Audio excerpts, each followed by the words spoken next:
Le damos gracias a nuestro Dios porque Él nos concede una nueva oportunidad de estar en este lugar para alabarle y para bendecirle también. En esta ocasión le voy a pedir que nos pongamos de pie. Abramos el Santo Evangelio según San Lucas.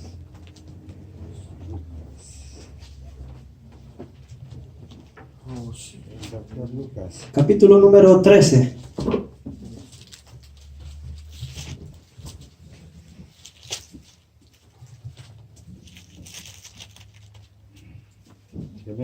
San Lucas 13, vamos a ir a leer el versículo 24. Así tal cual como está escrito, en el nombre del Padre, del Hijo y del Espíritu Santo. Amén. Esforzaos a entrar por la puerta angosta, porque os digo que muchos procurarán entrar y no podrán. Amén. Gloria a Dios. Esforzaos va a ser el tema de hoy. Esfuércense. Porque aquí en este versículo, bien claramente lo está escrito aquí, creo que en necesidad de explicación necesitamos en este versículo. Amén. Porque bien claro nos dice, sí, hay un camino y hay una puerta. Y esa puerta tiene una característica. Una puerta angosta. Es decir, que el que es muy alto tiene que agacharse para entrar. Y el que es un poco doble tiene que pasar de lado posiblemente. Pero que esa puerta tiene una medida. No puede uno traspasar la medida de esa puerta, no puede poner otra puerta porque la puerta ya está hecha. O sea que esta puerta, aunque sea hablando de manera literal, tiene su medida, tiene su umbral, tiene la parte que divide entre un cuarto y el otro, que en este caso es el templo, aquí donde nos reunimos, y la antesala, ahí justo para salir afuera. Es una puerta. Y aquí se nos dice, hay una puerta. Y se nos dice, esa puerta angosta tiene que ser la mira de ustedes. Y nos dice, esfuércense. Pero nos vamos a encontrar en un pequeño dilema. Porque la otra parte del versículo dice, porque muchos procurarán entrar. ¿Esto qué quiere decir? Que muchos también se van a esforzar para entrar a esa puerta, pero no podrán. Nos encontramos en un pequeño dilema, ¿verdad? Porque primero se nos dice, ustedes esfuércense.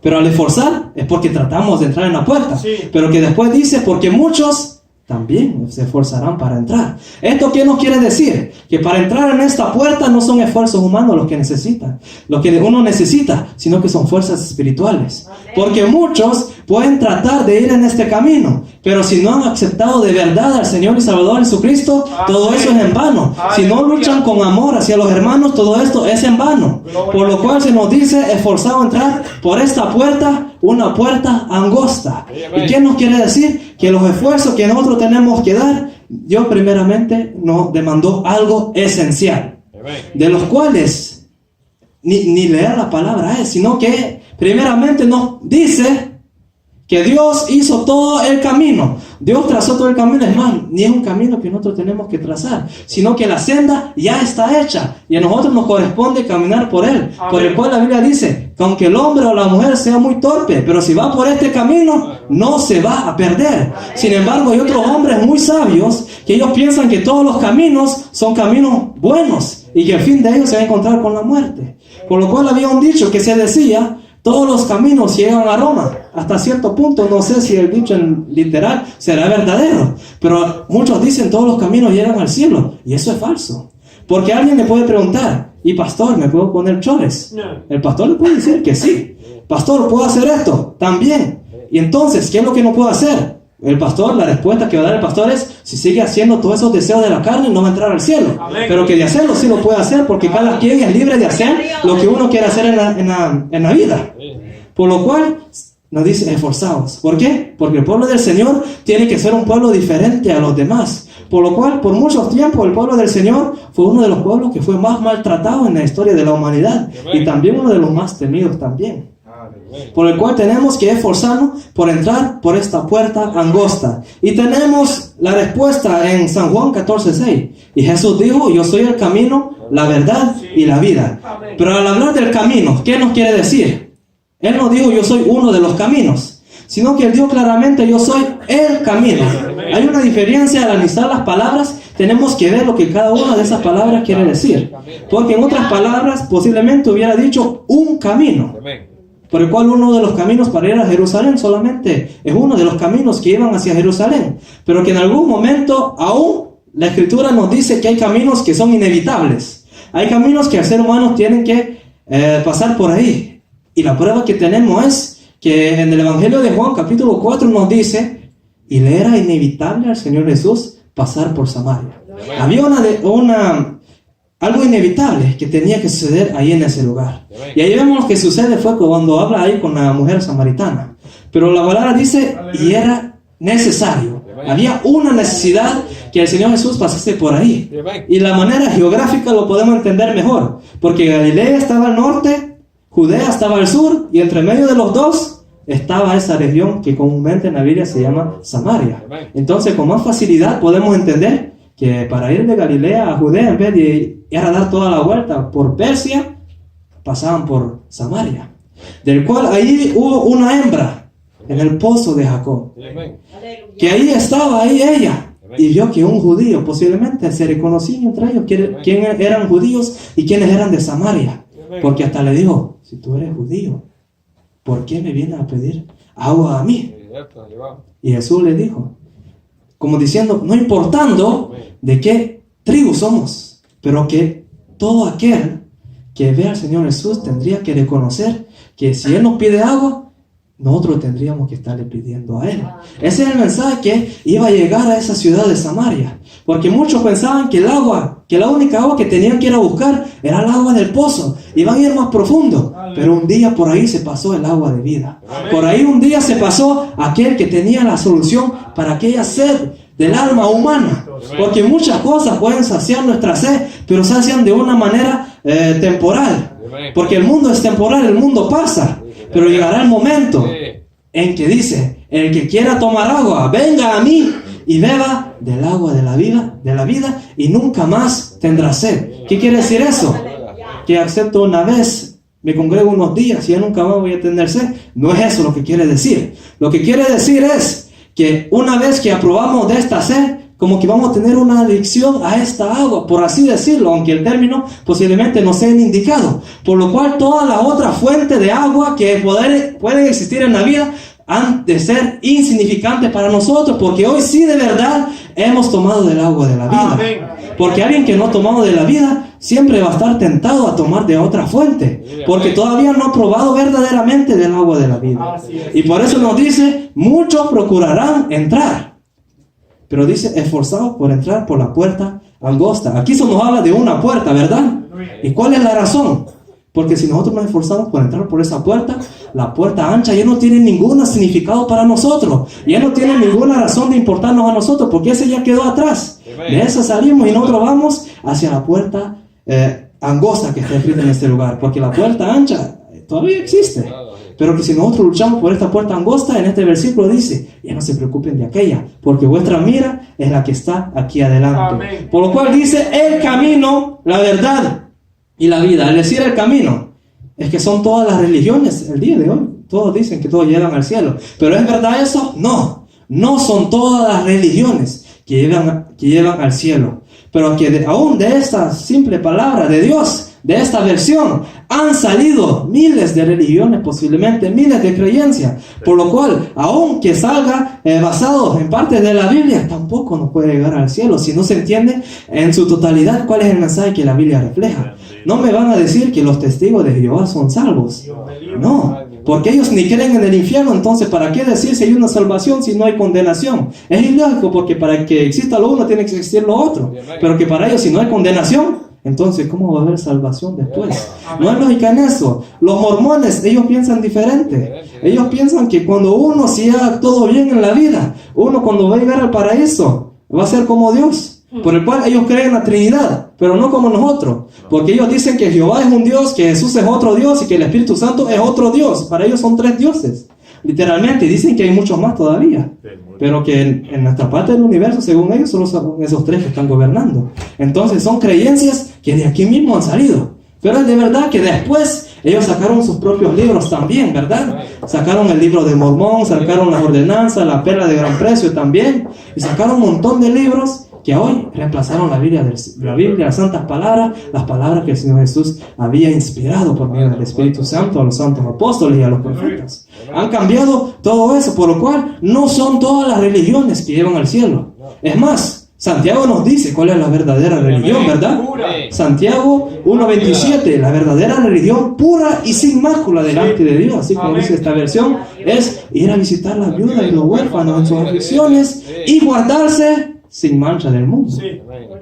Eso es lo más difícil para nosotros, pero por eso nos dice, esforzaos por entrar por la puerta angosta. Así nos esforcemos nosotros para tener una vida sin manchas y sin arrugas, sin contaminación de este mundo. Por lo cual, al decir el camino, no son todas las religiones, ni tampoco son todos los predicadores. Más difícil todavía hoy en día hablar de eso, porque uno lo puede estar persiguiendo a uno por atenta a la personalidad o la intimidad de uno, a la identidad de uno. Porque muchos van a decir, eso es lo que está diciendo aquello no es verdadero, lo que digo de mí no es verdadero, y hasta lo pueden llevar a corte por un comentario. Hay que tener mucho cuidado hoy en día. Pero la verdad es que no todos los predicadores tampoco llegan al cielo. ¿Por qué? Porque en la Biblia se nos habla de gente que andaba con el apóstol Pablo y que de repente dieron el último adiós y ya no, en el último adiós en decir que dejaron el camino del Señor y ya nunca se habla de ellos. Por ejemplo, Demas en la escritura, él andaba con Pablo. Posiblemente era uno de los pastores que Pablo había puesto. Bueno, esto no lo puedo decir con seguridad. No sé si los comentaristas lo afirman, pero que de repente Pablo simplemente dice, ven, procura venir a verme porque este Demas me ha desamparado amando a este mundo.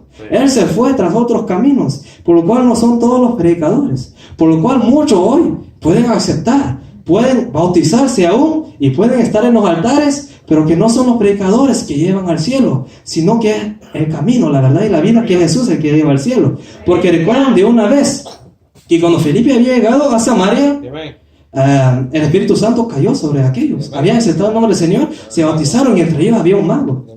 Un mago que estaba interesado en hacer aquellas cosas. Creo que se llamaba Simón. Por lo cual después, Felipe, como todo buen cristiano, mandó a llamar a sus autoridades y a los apóstoles y mandaron a Pedro y a Juan. Por los cuales ellos oraron y ahí se presentó Simón con una bolsita de dinerito, poniéndole a los pies de Pedro. Enséñame de ese poder también. Pero ahí viene la reprensión. Tu corazón no es recto delante de Dios, por tanto perezca tú y tu dinero contigo, que perezcan, no valen de nada, porque tú has creído que el don de Dios se obtiene con dinero. Pero no, como dice la Escritura que es el don de Dios, por gracias sois salvos. Y esto no de vosotros, sino que es un don de Dios, no por obras tampoco, para que nadie se gloríe. Y aquí lo vuelve a repetir porque dice, muchos procurarán entrar, por muchos esfuerzos que posiblemente serán vanos, por muchas obras posiblemente, porque muchos creen que por las obras uno se va a salvar. Por lo cual aquí dice, muchos procurarán entrar y no podrán. Entonces, nos dice, no por obras para que nadie se gloríe. El problema es que después viene Santiago. La fe sin obra es muerta.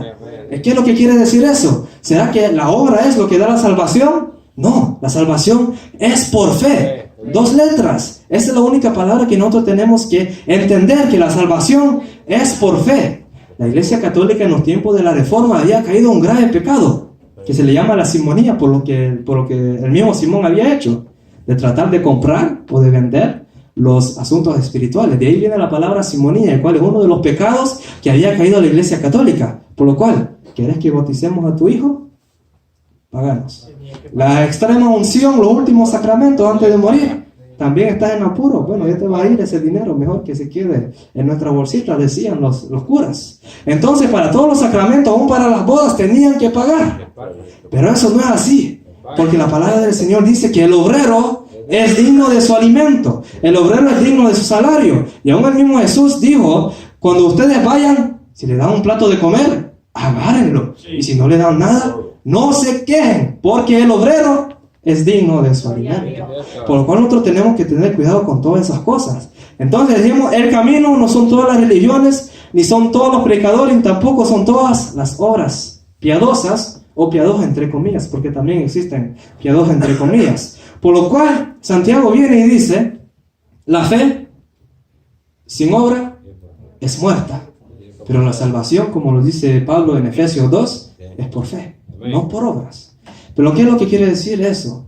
Si de verdad es una fe viva, si de verdad hemos creído de verdad, nuestra fe no solamente se va a quedar en un estado de fe, sino que va a crecer y van a haber obras que van a demostrar eso. Es que el Señor necesita ver las obras para saber que nosotros somos salvos. No, Él no necesita ver eso, porque Él puede ver la fe. Él puede ver las intenciones del corazón, por lo cual la palabra dice que hasta corta entre los tuétanos, los tobillos y todos aquellos, en cosas que posiblemente los médicos aún hoy en día claudican a saber cuál es la diferencia entre esos dos, pero dice la palabra del Señor es una espada que va aún más allá de todo eso y discierne los pensamientos del corazón. Por lo cual, ¿qué es lo que quiere decir eso? Es que nosotros vemos, pero no vemos la fe de uno. La fe de uno la vemos en la obra y que uno refleja. Entonces, como que para nosotros tenemos que hacer obras, para así ver nosotros si alguien de verdad es salvo, si de verdad somos salvos. Porque pregúntese uno, si de verdad es creído, entonces ¿por qué no hago obras? Porque si alguien no hace obra, entonces ¿cómo estará el estado de la fe de esa persona? Delante de Dios, Dios ve la fe, y nosotros que vemos las obras. Por lo cual Santiago dice, la fe sin obra es muerta, pero que en sí la salvación es el mensaje que nosotros predicamos, gratis. No hay nada que pagar, no hay que dar una fianza, nada. Porque algunos piden dinero de adelanto y después pagan el resto. Pero el Evangelio no es así. Aún el Señor Jesús no cobraba. Que aún para pagar los impuestos tuvo que ir a pescar un pescado y sacar dinero de aquel pescado. ¿Por qué? Porque Él no cobraba el Evangelio como muchos hoy en día lo hacen. Entonces, por eso tenemos que ver que el camino no son todas las religiones. No son todos los predicadores y no son todas las obras piadosas, y además le podemos agregar que no son todas las ciencias o filosofías que existen ni todas las tradiciones que hoy en día hemos hecho, sino que el camino se encuentra en una sola persona, del cual la Biblia registra que Él mismo lo testifica diciendo: yo soy el camino, la verdad y la vida. Y esta verdad es una verdad que da esperanza, ¿verdad? Una esperanza. ¿Por qué? Porque en aquel entonces los judíos tenían la tradición que los que podían ser fariseos tenían que cumplir unos ciertos números de requisitos. Uno de ellos era ser casado para permanecer al Sanedrín. Pero otro que como que no estaba escrito es que tenían que ser gente como que de la alta sociedad también. Entonces mucha gente no se ponía a hacer aquellas obras de los judíos en aquellos tiempos. Por lo cual cuando vino Jesús predicando el Evangelio, hubo un cambio de mentalidad tremendo. Porque Jesús ofrecía el Evangelio gratuitamente. No importa si eres pecador, Dios tiene perdón para ti. No importa si tú eres pobre, Dios tiene perdón para ti. Por lo cual cuando empezó la iglesia, usted va a ver que gente dejaron los trabajos. Muchos dejaron los trabajos. Uno era recaudador de impuestos, la mayoría eran pescadores. Y Pablo que hacía tiendas, pero Pablo es un poco más allá después. Pero que había muchas mujeres también. Posiblemente no trabajaban, pero que ahí iban las mujeres porque sabían que esta verdad era una verdad que daba esperanza. Es más, algo que no mucho se predica en las iglesias, pero que las mujeres fueron parte integral del ministerio del Señor Jesús, fueron muy importantes dentro del ministerio del Señor Jesús, porque no solamente se menciona a varones. Es más, aún Pablo, cuando él a todos, porque Pablo tenía esa costumbre de saludar a todos aquellos que habían ido con él, y en muchas ocasiones había mujeres. Se habla de una diaconisa en la iglesia de Cencrea, creo que era Febe. Se habla de muchas mujeres también que jugaron un papel. ¿Por qué? Porque esta salvación es para todos. Todos fuimos llamados para predicar. Ahí no dice solamente los varones, aunque nosotros lo hemos entendido que en un púlpito la mujer no tiene que tener autoridad, pero que en sí la predicación de verdad no simplemente es aquí en ese lugar, porque el Señor Jesús no iba a los templos, en raras ocasiones iba a los templos, ¿verdad? Sino que Él cuando predicaba era al aire libre, era alguien que se encontraba. Nosotros, bueno, término más simple, alguien que se encuentra en el metro, en el bus, en el mercado, en cualquier lugar. Ahí nosotros tenemos que aprovechar la oportunidad para brindar este mensaje de esperanza. Y eso es lo que hacía el Señor cuando tenía la oportunidad y veía que ahí había una necesidad. Eso es lo que hacía, por lo cual le era necesario pasar por Samaria, como dice la Escritura. Un mensaje de verdad, un mensaje de salvación, un mensaje de seguridad. Aquel que decía: no hagáis riquezas aquí en la tierra, porque aquí los ladrones hurtan, la polilla mina, los banqueros también pueden robar a veces también. Pero dice: hagáis vuestros tesoros ahí, donde el ladrón no puede llegar, Porque es capaz que si el Señor abre las puertas a aquellos que le gustan el dinero, capaz entre con piochas como que hoy que son calles de oro. Posiblemente hasta eso serían capaces. Pero que el Señor es sabio. Y Él ve y nos dijo, hagáis sus riquezas ahí en el cielo. Ahí donde el ladrón no puede alargar su mano. Donde la polilla no mina, no puede minar ahí. ¿Por qué? Porque ahí son riquezas en gloria. Riquezas para toda una eternidad. Es una verdad segura. El cual aún el apóstol Pablo dijo, si crees tú en el Señor Jesús, tú y tu casa serán salvos. Por lo cual es una promesa de seguridad, aunque muchos posiblemente, como dice el escritor de los Hebreos, no alcanzaron a ver esa promesa, pero que ellos creyeron que esa promesa se iba a verificar en la vida de toda su familia. Por lo cual nos dice, la verdad es una verdad de esperanza, de salvación, de justificación, de seguridad, de transformación. Porque alguien que viene a los pies del Señor no puede ser el mismo mañoso de antes, no puede ser el mismo con los mismos caprichos de antes, sino que tiene que haber un cambio en la vida de la persona, demostrando que antes posiblemente Dios no estaba presente en su vida, pero que hoy ha recibido la salvación. Y hoy tiene que demostrar esa salvación, porque es un proceso que de verdad Dios va a ir obrando en la vida de aquella persona. Y lo más importante es una verdad que da entendimiento para conocer la verdad de que Dios existe. Y la vida es en Jesús. Es más, es Jesús la vida. Y esta vida es una vida presente de la cual nosotros gozamos. Y eso lo vamos a ver más allá cuando vamos a leer lo del Eclesiastés. Es una vida eterna, es una vida que se siente y es una vida que el Señor nos ha revelado. Por lo cual nos dice, Él es el camino, la verdad y la vida. Ahora bien, ya que el día es culto de jóvenes, el mensaje que siempre me gusta buscar es para animar a los jóvenes. Porque tienen que esforzarse para entrar por la puerta angosta. Porque muchos van a procurar entrar, como dice el versículo, y no van a poder. Entonces los jóvenes tienen que saber algunas cosas necesarias acerca de lo que dice la palabra del Señor. Y primeramente la palabra del Señor nos habla que los jóvenes tienen que tener una vida pura. Por lo cual le voy a leer el Salmo 119:9, que posiblemente ya lo conocen hasta de memoria, pero que nos dice, ¿con qué limpiará el joven su camino? Con guardar la palabra del Señor. Así que si el joven quiere tener una vida pura, no es con cualquier jabón, no es con cualquier lejía, sino que nos dice claramente aquí que es con guardar, no el diario, no lo que dicen los políticos, sino aquí con guardar tu palabra, con guardar la palabra del Señor. Entonces aquí vemos que aquí encontramos pureza, encontramos la vida, y hemos dicho que la vida del Señor es una vida presente. Es más allá, el Eclesiastés, que se cree que fue Salomón, bueno, dice el predicador hijo de David que reinó en Jerusalén. Esa palabra hijo puede ser hasta nieto, bisnieto, tataranieto, pero según la tradición se cree que fue Salomón el que escribió este libro. Por lo cual él nos dice en Eclesiastés 11:9 algo muy importante. Dice, alégrate joven en tu juventud, 11:9 de Eclesiastés, y tome placer tu corazón en los días de tu adolescencia, y anda en los caminos de tu corazón y en la vista de tus ojos. Pero sabes que sobre todas estas cosas te va a juzgar nuestro Dios. Por el cual, ¿qué nos dice? Aquí nos habla de una vida, de una etapa de la vida, mejor dicho, en la cual el joven está cruzando la juventud. Aquí también utiliza el término adolescencia.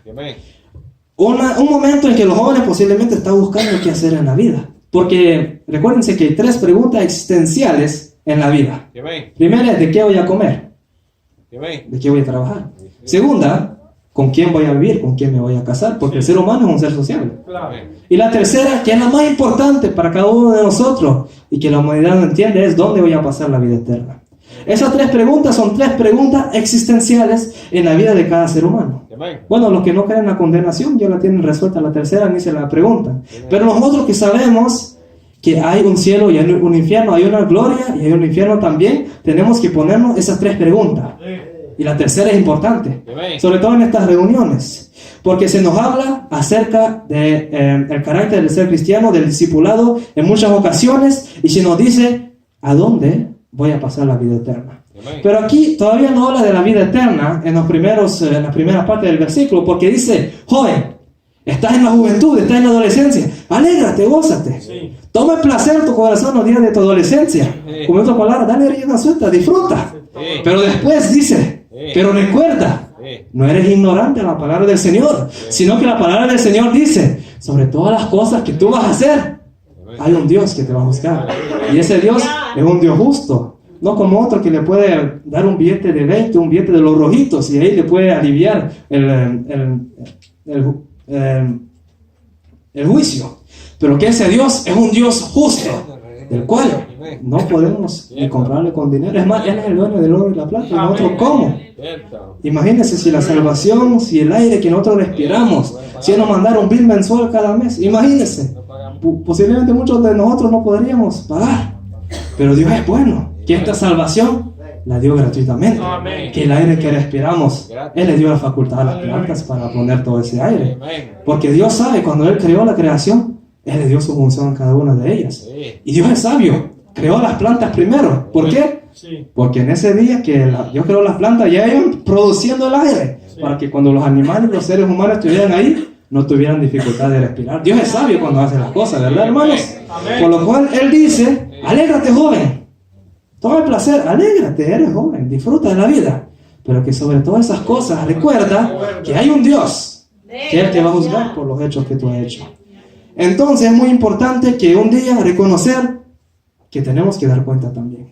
Por el cual el profeta Jeremías, que se cree que escribió el libro de Lamentaciones, y además por esa razón se le da el apodo del profeta llorón, nos dice en Lamentaciones 3:27, nos dice, bueno le es al hombre llevar el yugo desde su juventud. Casi aparejando lo que dice Eclesiastés. Porque Eclesiastés le da el consejo, alégrate, tu vida terrenal es para alegrarte. Pero aquí Lamentaciones como que complementa lo que dice el Eclesiastés y dice, bueno le es al hombre llevar un yugo, llevar una dirección desde los días de su juventud.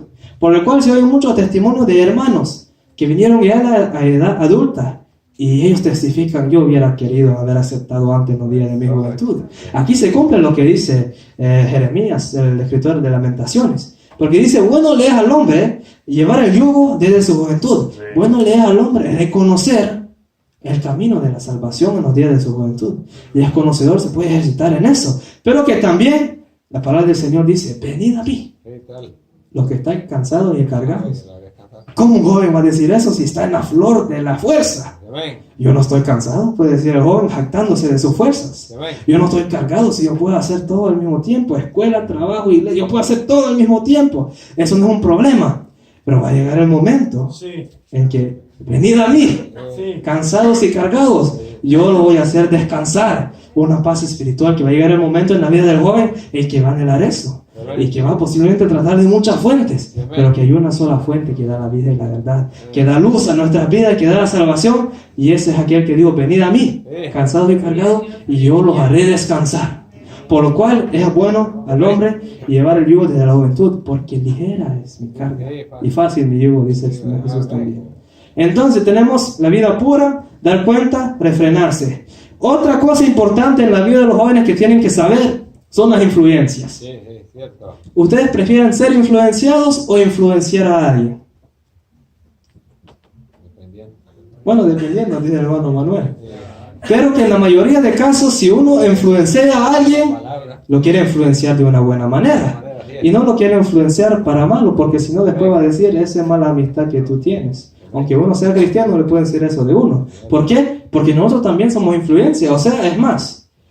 Parece que un estudio sacó que los seres humanos son la influencia de los 7 seres con los que más se relaciona. Porque si influencia el ser humano con otro ser humano, se influencia. Eso la ciencia lo dice. No tiene carácter bíblico. Pero que la Biblia nos dice que uno tiene que ser influente, por así decirlo. Uno tiene que ser ejemplo. Y eso lo vemos en 2 ocasiones. Cuando Pablo le exhorta primeramente a Timoteo, el hijo querido en la fe de él, y le dice, bueno, tú sé ejemplo. Y eso lo dice primera de Timoteo 4:12. Tú sé ejemplo en los demás. O sea, no dejes que los demás te influencien en lo malo, sino que tú seas alguien que los influencie en lo bueno. Dice esto, manda y enseña. Ninguno te tenga en poco en su juventud, sino sea ejemplo de los creyentes. Y aquí mayoritariamente influencia a los creyentes. Tú eres pastor, influencia a aquellos creyentes que se congregan contigo, pero no en lo malo, sino ser ejemplo en palabra, en la manera de expresarse, en la manera de predicar. Segundo, en conducta. Porque la mayor predicación de uno es lo que los vecinos ven de uno. Porque si los vecinos ven que en la casa no somos tan buenas personas y que aquí venimos y nos paramos en este lugar, tenemos a alguien que puede testificar en contra nuestra. Por el cual nosotros en cualquier lugar, sea en la casa, en la escuela, en el trabajo o simplemente en la calle, tenemos que ser ejemplo en conducta. Porque esa es la mayor predicación de nosotros. Porque la gente va a decir, wow, ese sí actúa de manera diferente. ¿Qué tendrá de él que será tan diferente a los demás? Y la respuesta es que nosotros hemos conocido el Espíritu de verdad. Hemos conocido la salvación. Y eso es lo que actúa y hizo un cambio dentro de la vida de nosotros. Pero si en la vida somos igual que cualquiera, hay un problema. Porque aquí nos dice, sé ejemplo en palabra y en conducta. También en amor. En espíritu. Aquí dice espíritu en minúscula, no se refiere al Espíritu Santo. Pero que este espíritu es parte del ser humano también. El espíritu, porque el ser humano es cuerpo, alma y espíritu. Y aquí en la Biblia muchas veces se utiliza esa palabra. Porque, por ejemplo, Caleb se dice que en él tenía otro espíritu. También se habla de espíritu de gente cobarde. Espíritu de gente perezosa también se habla. Pero que aquí un espíritu diferente. ¿Y cuáles son esas clases de espíritu que podemos tener? De ánimo. Ánimo pronto. Algo bueno en la sociedad también. Por lo cual nos dice, sé ejemplo en espíritu, en fe y en pureza. Entonces nos tenemos que... Vamos a influenciar a la gente, vamos a ser influenciados, vamos a influenciar a la gente. Es algo que no lo podemos negar. Pero el apóstol Pablo le aconseja, mira tú, vaya a influenciar, eres pastor, la gente va a ver tu manera de ser. Por lo cual tú procuras ser ejemplo. Nadie te tenga en poco tu juventud, nadie te mire de lado porque tú eres joven, porque todavía no tienes bigote. No, sino que la gente no vea eso, sino que la gente al ver eso, lo que van a ver no es tu juventud, sino lo que van a ver es tu ejemplo. Van a ver tu ejemplo en palabra, en conducta, en amor, en espíritu, en fe, y lo más importante es en pureza. Lo cual viene hablando una vez más lo que dice el salmista. Lo que el apóstol le aconsejaba a Tito era Tito 2:6. Bueno, todo el capítulo es importante para nosotros porque nos dice, habla tú de acuerdo a lo que está con la sana doctrina, pero que en esta ocasión simplemente voy a hablar lo que le aconseja a los jóvenes en el Tito 2:6-7. Exhorta a sí mismo a los jóvenes, anímalos, porque exhortar quiere decir animar. Anima a los jóvenes, dale fuerza, anímalos a que sean prudentes para hablar. Porque a veces muy rápido hablamos y nos pueden salir una palabra fuera de orden también. Hay que tener cuidado con eso. Y dice, presentándote tú, una vez más, viene lo de la influencia. Presentándote tú como ejemplo en buenas obras, en la enseñanza, porque el pastor es aquel que dirige la enseñanza en un pueblo. Dice la enseñanza que muestre integridad, sea íntegro. O sea que el pastor no puede ser alguien que acepta los billetes por bajo de la mesa, no. Sino que dice tú, acepta y predica tal cual como la Biblia está escrito. Aquí dice seriedad, enojado todo el tiempo. No, sino tal cual como la palabra del Señor lo afirma. Palabra sana e irreprochable. Porque a veces nos pueden salir, aún cuando predicamos, nos pueden salir palabras fuera de orden. Pero dice palabra sana e irreprochable. ¿Para qué? Para que el adversario no se avergüence y no tenga nada malo de decir de vosotros. Entonces una vez más vuelve lo de la influencia personal, pero aquí añade esto de la seriedad. Ser alguien serio. Ser alguien serio es decir que nunca va a reír. No es eso. Hay momentos, como dijo el Eclesiastés, tiempo para reír, tiempo para llorar también. Pero en el momento donde hay que ser serio, ahí hay que mostrar la seriedad. Porque no toda la vida es una broma, sino que hay momentos en que tenemos que mostrar seriedad y apegarnos a lo que la palabra del Señor dice. El otro versículo que voy a leer es lo que dice el apóstol San Juan en su primera carta, capítulo 2 y versículo 13. Aquí nos habla de las fuerzas, porque ya el tema es esforzados. Dice el versículo, esforzados a entrar por la puerta angosta, porque muchos querrán entrar ahí, pero no podrán. Pero aquí nos habla de una fuerza que es la fuerza que el joven tiene que tener, a pesar de la fuerza física, porque estamos en la flor de la fuerza, en la edad de la fuerza. Pero que la palabra del Señor nos dice en 1 de Juan 2:13, había dicho, ¿verdad? Os escribo a vosotros, padres, porque conocéis al que es desde el principio. Os escribo a vosotros, jóvenes, porque habéis vencido al maligno. Y muchos de los jóvenes podrán decir, pero si yo nunca he visto al maligno, ¿cómo es que he vencido al maligno? Vamos a ver lo que dice el otro versículo para explicarlo mejor. El 14 dice, os he escrito a vosotros padres porque habéis conocido al que era desde el principio. Dice, os he escrito a vosotros jóvenes porque sois fuertes. Primeramente nos dice, jóvenes, sois fuertes. También dice, la palabra de Dios permanece en vosotros. ¿Qué es lo que quiere decir eso? Primeramente lo que habíamos dicho en el Salmo 119, una vida pura. Porque dice, ¿con quién limpiará el joven su camino? Con guardar la palabra del Señor. Y si la palabra del Señor permanece en uno, se va a cumplir lo que dice, santifícalos en tu verdad. Tu palabra es la verdad, santifícalos en tu palabra es verdad. Ahí se va a cumplir. ¿Por qué? Porque aquí dice, la palabra del Señor permanece en vosotros. Y segundo, algo muy importante que los jóvenes y toda la iglesia en general tiene que saber. Es lo más importante posiblemente que uno puede entender en la vida cristiana. Es el temor de Jehová. Porque mucho hoy en día ya ni se enseña eso en las iglesias. Eso es como otros términos que ya fueron abolidos. Excomulgaron a ese término de la iglesia porque ya nadie habla de eso. Pero que lo más importante es, algo de lo más importante es el temor de Jehová. Entender que aunque ni uno de los hermanos nos esté viendo, pero que hay un ojo todopoderoso que nos está viendo de arriba. Porque uno puede decir, el pastor no está aquí, el anciano no está aquí, el diácono no está aquí, la hermana no está aquí, y ahí nadie lo vio alrededor, ni papá ni mamá, y ahí uno piensa que ahí puede hacer la cosa, pero se olvida que sobre todo, todas las cosas que nosotros hacemos, para citar el Eclesiastés dice, sobre todo eso te juzgará Dios. Sobre todas las cosas, Dios nos va a juzgar. Le voy a contar una cosa que había sucedido en una iglesia. Ustedes saben que nosotros tenemos dos ordenanzas, ¿verdad? El bautismo y la Santa Cena. Esas son las dos ordenanzas claras en la Biblia. Pero que algo otros van a agregar el lavamiento de los pies, porque dicen, según el relato de Juan, si no me equivoco, dice que antes de comer la cena fue ahí donde Jesús lavó los pies de los apóstoles. Entonces muchos van a agregar el lavamiento de los pies a una de las ordenanzas. Y lo hacen justo antes de la Santa Cena. Entonces, una ocasión un pastor en una iglesia, él dijo que hoy es día de Santa Cena, pero hoy vamos a hacer también el lavamiento de los pies. Y había una hermana que, no, pastor, mejor no, y decía, no, eso no debe hacerse, posiblemente por lo sanitario y todo eso. No. Pero después lo obligaron a que se quitase los zapatos, y la cosa era que tenía las uñas pintadas. Y por eso no quería hacerse el lavamiento de los pies. Y por eso la Biblia dice, de todo aquello que está escondido, todo eso va a ser revelado a la luz. Ahí se cumple la palabra del Señor. Entonces, sobre todas las cosas, guarda tu corazón. Guardemos nuestro corazón, y sobre todas esas cosas, nuestro Dios nos va a juzgar. Porque son cosas que pueden suceder también.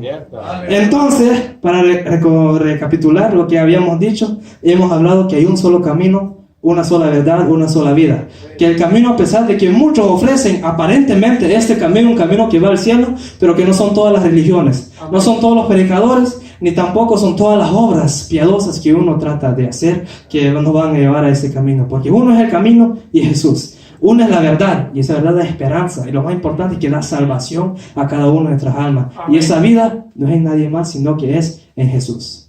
Para los jóvenes, la vida pura, ¿cuál es el secreto? Guardar la palabra del Señor, porque con ella limpiaremos nuestra alma. ¿Nos podemos alegrar en la vida? Sí, nos podemos alegrar, eso es lo que lo dice el Eclesiastés. Pero recordar que nosotros no somos ignorantes y que sobre todas esas cosas va a haber un juicio, sobre todo lo que debemos hacer. Por lo cual dice, hay que influenciar. Y si influenciamos, que sea para lo bueno.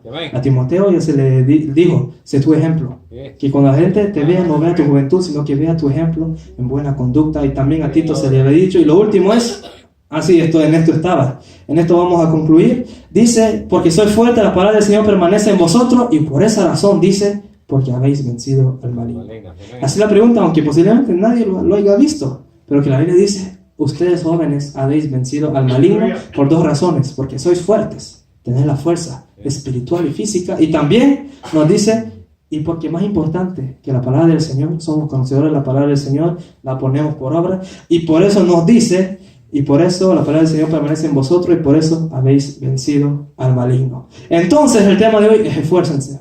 Hay cosas que hay que saber en la vida, posiblemente le he puesto de una manera un poco directa, un poco rápida, pero que así entendemos mejor en algunas ocasiones. Por lo cual, para concluir, había un escriba, creo que era un escriba que se había presentado delante del Señor y le preguntó cuáles eran los mandamientos, y le dijo los dos, y de esto no hay fuera. Entonces Jesús le dijo, no estás lejos del reino de Dios. El problema es que no está lejos, pero tampoco estaba adentro. Por el cual, si él seguía estando lejos, no estando cerquita, pero no adentro, también le va a suceder lo mismo que había sucedido a estos. Que nos dice a nosotros, esforzados por entrar por esa puerta angosta. Esfuércense. Porque muchos querrán, muchos también se van a esforzar, pero no van a poder. Por lo cual hay que reconocer que estas fuerzas no son fuerzas físicas, no son obras, porque la salvación es por obra, sino que son cosas que el Señor nos va a fortalecer, estando siempre Dios en nuestra memoria. Por lo cual nos dice, esforzaos a entrar por la puerta angosta. Son dichosos, tienen la mira en una puerta angosta. Muchos no tienen la mira en esa puerta angosta, sino que tienen todas las otras cosas, pero que se olvidan de ese camino en muchas ocasiones. Posiblemente hasta sean más piadosos que nosotros en muchas ocasiones, pero que si se desvían la mirada de ese camino, no van a entrar por esa puerta. Por lo cual se nos dice, esforzados, que vienen terremotos, aunque huracanes que vienen por ahí también, o que ya pasaron, no me acuerdo, pero que si viene todo eso, recuérdense que vuestra mirada tiene que estar en esa puerta angosta. Aquí no se menciona la puerta ancha, como ya dije, porque esa ya no tiene que tener ninguna importancia para nosotros. Simplemente el versículo dice, la mirada en la puerta angosta. Que el Señor les continúe bendiciendo. Gloria a Jesús. Aleluya. Damos gracias a Dios por su hermoso consejo en esta noche. Si hubiera entre los hermanos acción de gracia, que pasen.